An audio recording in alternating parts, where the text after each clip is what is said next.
কেন 15ই আগস্ট স্বাধীনতা দিবস হিসেবে পালন করা হয়? কত বিপ্লবী বন্ধুর রক্তে রাঙা বন্দিবাসের ওই শিকল ভাঙা। স্বাধীনতা দিবস প্রকৃতপক্ষে অর্থে ভারতীয় প্রজাতন্ত্রের একটি জাতীয় দিবস। এই প্রজাতন্ত্রের স্বাধীনতাকে ব্রিটিশদের হাত থেকে ছিনিয়ে নিতে প্রাণ গেছে বহু বীর বিপ্লবী। তখন ভারতের স্বাধীনতা আন্দোলন ছিল কিছু মানুষের অব্যর্থ পরিশ্রম, যার ফলে ব্রিটিশদের হাত থেকে মুক্তি পেয়েছে ভারত। নমস্কার, আমি বিশ্বজিৎ। আজকে বলতে চলেছি কতটা পরিশ্রম করে আমাদের বীর সেনারা ভারতবর্ষকে আমাদের উপহার দিয়েছিল। ক্ষুদিরাম, প্রফুল্ল, মাস্টারদা, সূর্য সেন, প্রীতিলতা, এরকম শত সহস্র বিপ্লবী প্রাণের উৎসর্গে ভারত পেয়েছিল পূর্ণ স্বাধীনতা। ভারতের ইতিহাসে এই 15ই আগস্ট দিনটি গুরুত্ব অপরিসীম। 1947 সালের 15ই আগস্ট ভারতের ব্রিটিশ রাজশক্তির শাসন থেকে মুক্ত হয়ে স্বাধীনতা অর্জন করা হয়েছিল। তারপর থেকে এই দিনটিকে স্মরণীয় করে রাখার জন্য প্রতি বছর স্বাধীনতা দিবস হিসেবে পালন করা হয়। এবছর 78তম স্বাধীনতা দিবস পালিত হচ্ছে। প্রতি বছর দেশ জুড়ে মহা ধুমধামে শাহিদ স্বাধীনতা দিবস পালন করা হয়। দিল্লি থেকে শুরু হয়ে প্রত্যেকটি রাজ্যে চলেছে এই বিশেষ অনুষ্ঠান। 1947 সালের 15ই আগস্ট জওহরলাল নেহরু ভারতের প্রথম প্রধানমন্ত্রী পদে শপথ গ্রহণের পর দিল্লির লালকেল্লায় লাহোর গেটের সামনে ভারতের জাতীয় পতাকা উত্তোলন করেন। সেই থেকে প্রতি বছর স্বাধীনতা দিবস হিসেবে ভারতের প্রধানমন্ত্রী লালকেল্লায় জাতীয় পতাকা উত্তোলন করেন এবং জাতির উদ্দেশ্যে ভাষণ দেন। জাতীয় সঙ্গীত গাওয়ার সাথে সাথে জাতীয় পতাকা উত্তোলন, কুচকাওয়াজ ও সাংস্কৃতিক অনুষ্ঠানের মাধ্যমে সারা দেশে স্বাধীনতা দিবস পালন করা হয়। সমগ্র অনুষ্ঠানটি জাতীয় চ্যানেলে দূরদর্শনের সাহায্যে সারা দেশে সম্প্রচারিত হয়। রাজ্যের রাজধানীগুলিতে পতাকা উত্তোলন ও সাংস্কৃতিক অনুষ্ঠান আয়োজিত করা হয়। বিভিন্ন বেসরকারি সংস্থাগুলি পতাকা উত্তোলন করে, কারণ আমরা ভারতীয়।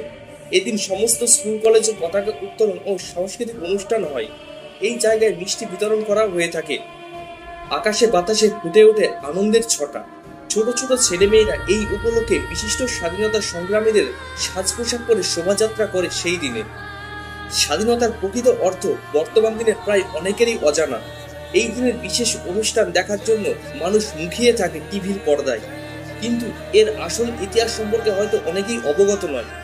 কেন 15ই আগস্ট হিসেবে পালন করা হয় স্বাধীনতা দিবস, এ নিয়ে রয়েছে দীর্ঘ ইতিহাস। 1946 সালে দ্বিতীয় বিশ্বযুদ্ধের প্রভাবে ব্রিটেনের রাজকোষ শূন্য হয়ে পড়ে। এমন অবস্থায় ব্রিটেনের পক্ষে অভ্যন্তরীণ বা আন্তর্জাতিক কোন রকম সাহায্য লাভ অসম্ভব হয়ে পড়ে। ব্রিটিশ সরকার বুঝতে পারে সেই পরিস্থিতিতে ভারতের ক্রমবর্ধমান রাজনৈতিক অস্থিরতাকে সামাল দেওয়ার ক্ষমতা বা অর্থবল ব্রিটিশ সেনাবাহিনী হারিয়ে ফেলেছে। তারা ভারতের ব্রিটিশ শাসনের অবসান ঘটানোর সিদ্ধান্ত নেন। সেই সময় 1947 সালের গোড়ার দিকে ব্রিটিশ সরকার ঘোষণা করেন 1948 সালের জুন মাসের মধ্যে ভারতের শাসন ক্ষমতা হস্তান্তর করা হবে। স্বাধীনতা ঘোষণার সময় যত এগিয়ে আসতে থাকে, ততই হিন্দু ও মুসলিমদের সম্প্রদায়ের মধ্যে সাম্প্রদায়িক উত্তেজনা বৃদ্ধি পায়। দাঙ্গাবাদে ব্রিটিশ বাহিনীর অক্ষমতার কথা মাথায় রেখে ভারতের তদনীন্তন ভাইসরয় লর্ড মাউন্টব্যাটেনের ক্ষমতা হস্তান্তর দিনটি 7 মাস এগিয়ে আনেন। 1947 সালের জুন মাসে জওহরলাল নেহরু, মৌলানা আবুল কালাম আজাদ, মোহাম্মদ আলী জিন্নাহ, ভীমরাও, রামজি আম্বেদকর প্রমুখ জাতীয়তাবাদী নেতৃবৃন্দ ধর্মের ভিত্তিতে ভারত বিভাগের প্রস্তাব নেন। হিন্দু ও শিখ সংখ্যাগুরু অঞ্চলগুলি ভারত ও মুসলিমদের সংখ্যাগুরু অঞ্চলগুলি নবগঠিত রাষ্ট্র পাকিস্তানের যুক্ত পাঞ্জাব ও বাংলা প্রদেশে দ্বিখণ্ডিত হয়। লক্ষাধিক মুসলমান, শিখ ও হিন্দু শরণার্থী র্যাডক্লিফ লাইন পেরিয়ে নিরাপদ দেশে আশ্রয় নেন। পাঞ্জাবের শিখ অঞ্চলগুলি দ্বিখণ্ডিত হওয়ার রক্তক্ষয়ী দাঙ্গা হয়। ভারত ও বিহারের মহাত্মা গান্ধীর উপস্থিতি দাঙ্গার প্রকট কিছুটা কমতে সাহায্য করেছিল। তা সত্ত্বেও প্রচুর মানুষ সীমান্তের ওই পারেই দাঙ্গার হতাহত হয়। 1947 সালের 14ই আগস্ট নতুন পাকিস্তান অধিরাজ্য জন্ম নেয়। পরচিত মোহাম্মদ আলী জিন্নাহ পাকিস্তানের প্রথম গভর্নর জেনারেল হিসেবে শপথ গ্রহণ করেন। 1947 সালের 15ই আগস্ট সূচিত হলে জওহরলাল নেহরু তার ভাষণ প্রদানের মাধ্যমে ভারতের স্বাধীনতা ঘোষণা করেন। নতুন ভারতীয় ইউনিয়নের জন্ম হয়। নতুন দিল্লির জওহরলাল নেহরু ভারতের প্রথম প্রধানমন্ত্রী রূপে কার্যকর গ্রহণ করেন। মাউন্টব্যাটেন হন স্বাধীন ভারতের প্রথম গভর্নর জেনারেল।